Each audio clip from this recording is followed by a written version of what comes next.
In this video, we will demonstrate best practice strategies using face mask oxygenation and non-invasive positive pressure to pre-oxygenate critically ill patients undergoing endotracheal intubation. Preoxygenation is a fundamental step of performing tracheal intubation in critically ill adults. The goal of preoxygenation is to ensure that the gas in the patient's lungs contains maximal oxygen. This occurs by allowing the patient to breathe 100% oxygen for 3 minutes or longer to replace alveolar nitrogen with oxygen. Effective preoxygenation can help prevent hypoxemia in the peri-intubation period. This is clinically important because hypoxemia is a risk factor associated with peri-intubation cardiac arrest. To minimize the risk for peri-intubation hypoxemia and peri-intubation cardiac arrest, safe, effective preoxygenation is an essential skill in critical care. Two common approaches to preoxygenation in current practice are administration of oxygen with a face mask and administration of oxygen with a non-invasive positive pressure device. Both strategies have unique advantages, but neither has been demonstrated to be superior. Therefore, critical care clinicians must know how to perform both preoxygenation approaches and apply them in appropriate clinical scenarios to best care for their patients. Preoxygenation with a face mask can be performed with either a bag mask device or a non-rebreather mask. A bag mask device is composed of a self-filling ventilation bag, an exhalation port to which a valve can be attached to add positive end expiratory pressure, and a tight-fitting face mask. The use of a compressed bag mask allows for the delivery of oxygen flow without positive pressure and can deliver up to 100% oxygen with an ideal mask seal. Tips for preoxygenation with a bag mask device. 1. Use the highest available flow rate of oxygen, minimum 15 liters per minute, but flush rate is optimal. To achieve flush rate oxygen flow, turn the wall oxygen regulator as far as it goes to the right until it hisses. 2. Allow for at least 3 minutes of preoxygenation with optimal mask seal. 3. Perform a jaw thrust maneuver after induction of anesthesia to ensure airway patency. 4. Continue to provide supplemental oxygen by face mask between induction of anesthesia and initiation of laryngoscopy.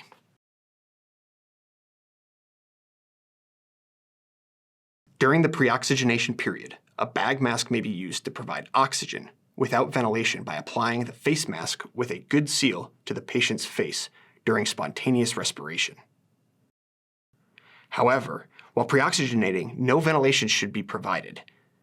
Following induction of anesthesia, a bag mask may be used for oxygenation and ventilation by regularly compressing the mask. Preoxygenating with a face mask can also be accomplished with a non-rebreather mask.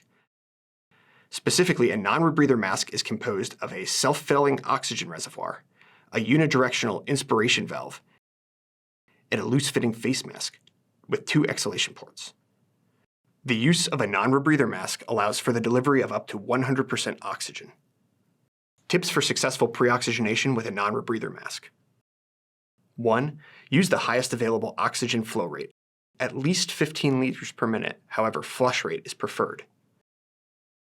2. Preoxygenate for at least 3 minutes. 3. Perform a jaw thrust maneuver after induction of anesthesia to ensure airway patency. 4. Continue to provide supplemental oxygen by face mask between induction and initiation of laryngoscopy while carefully monitoring for airway patency.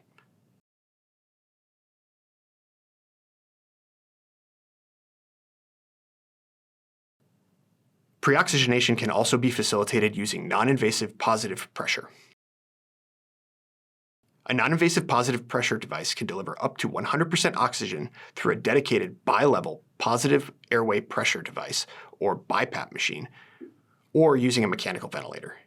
In addition to providing a high concentration of oxygen through a tight-fitting face mask, it can also provide assisted breaths at a set rate. A dedicated non-invasive ventilator or BiPAP machine connects the patient using a single limb with an active exhalation port. BiPAP machines use a distinct nomenclature for the settings during inspiration and expiration. The inspiratory positive airway pressure, or IPAP, represents the pressure delivered during inspiration. The expiratory positive airway pressure, or EPAP, is the pressure delivered during expiration and is analogous to PEEP on a ventilator. When using an invasive mechanical ventilator for preoxygenation with non-invasive positive pressure, the interface typically uses a dual limb design with a closed circuit. Using an invasive mechanical ventilator for non-invasive preoxygenation may require specific equipment such as a different mask or additional attachments to effectively perform non-invasive ventilation. Specifically, when using a ventilator, the mask must be equipped to be compatible with the inhalation and exhalation limbs that connect to the ventilator. However, some ventilators have non-invasive modes capable of running non-invasive ventilation without any additional attachment.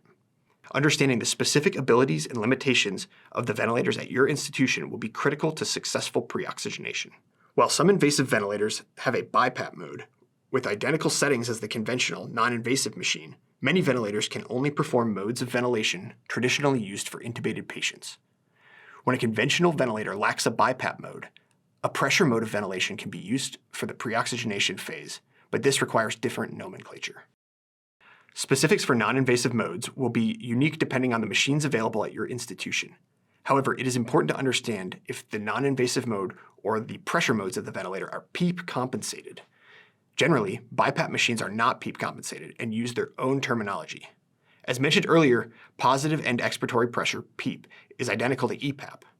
However, the inspiratory pressure on an invasive mechanical ventilator is usually PEEP compensated and describes the pressure provided in addition to PEEP during inspiration.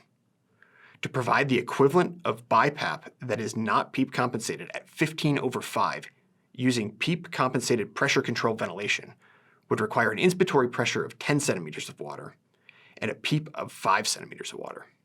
To summarize, if using a non-invasive ventilator to preoxygenate, proceed as you would under normal circumstances. However, if using an invasive mechanical ventilator, you must clarify 3 questions. 1. What modes for pressure ventilation are available on the ventilators at our institution? 2. To preoxygenate with non-invasive ventilation, does the ventilator need a specific mask or additional attachments? 3. Is the selected mode for preoxygenation PEEP compensated? Tips for successful preoxygenation using non-invasive positive pressure. 1. Set an expiratory pressure, EPAP or PEEP, of at least 5 centimeters of water. 2. Set a total IPAP of at least 10 centimeters of water, or, if using a PEEP-compensated mechanical ventilator, an inspiratory pressure of at least 5 centimeters of water. 3. Set a backup respiratory rate of 10 breaths per minute. 4. Allow for at least 3 minutes of preoxygenation. 5. Perform a jaw thrust maneuver after induction of anesthesia to ensure airway patency. 6. Continue to provide non-invasive positive pressure between induction of anesthesia and initiation of laryngoscopy.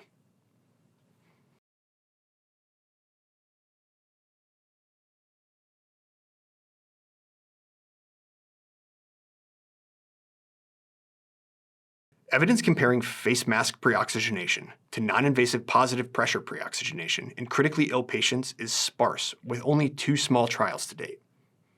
The first found preoxygenating with non-invasive positive pressure significantly increased the lowest oxygen saturation with no difference in incidence of aspiration among 53 critically ill adults.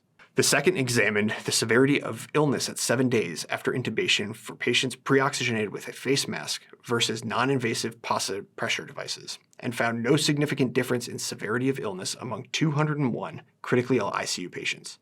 Additionally, no difference in rate of severe hypoxemia was detected, but the study was not powered to detect clinically important differences. To conclude, both face mask oxygenation and non-invasive positive pressure are reasonable and safe methods to preoxygenate a patient prior to endotracheal intubation.